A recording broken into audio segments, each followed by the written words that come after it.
आपको क्या लगता है दुनिया का सबसे पावरफुल फाइटर जेट कौन सा है? एक ऐसा जेट जो 21st सेंचुरी के वॉर सिनेरियोज को बदल सकता है। कुछ लोग F-22 रैप्टर का नाम लेते हैं तो कुछ लोग F-35 लाइटनिंग सेकंड। लेकिन जो जेट सबका बाप निकला वो है लॉकहीड मार्टिन का F-22 रैप्टर। इसका स्टील्थ मोड आपको इनविजिबल बनाता है और इसकी स्पीड है 2414 किलोमीटर प्रति घंटा।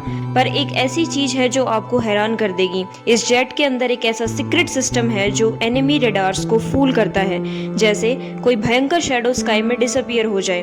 क्या आपको पता था कि इस जेट का टेक्नोलॉजी 20 साल तक दुनिया से छुपा कर रखा गया? अगर आपको लगता है कि ये सीक्रेट टेक्नोलॉजी और भी ज्यादा डेंजरस हो सकती है तो इसके और भी सीक्रेट्स जानने के लिए वीडियो को लाइक और सब्सक्राइब जरूर करिए।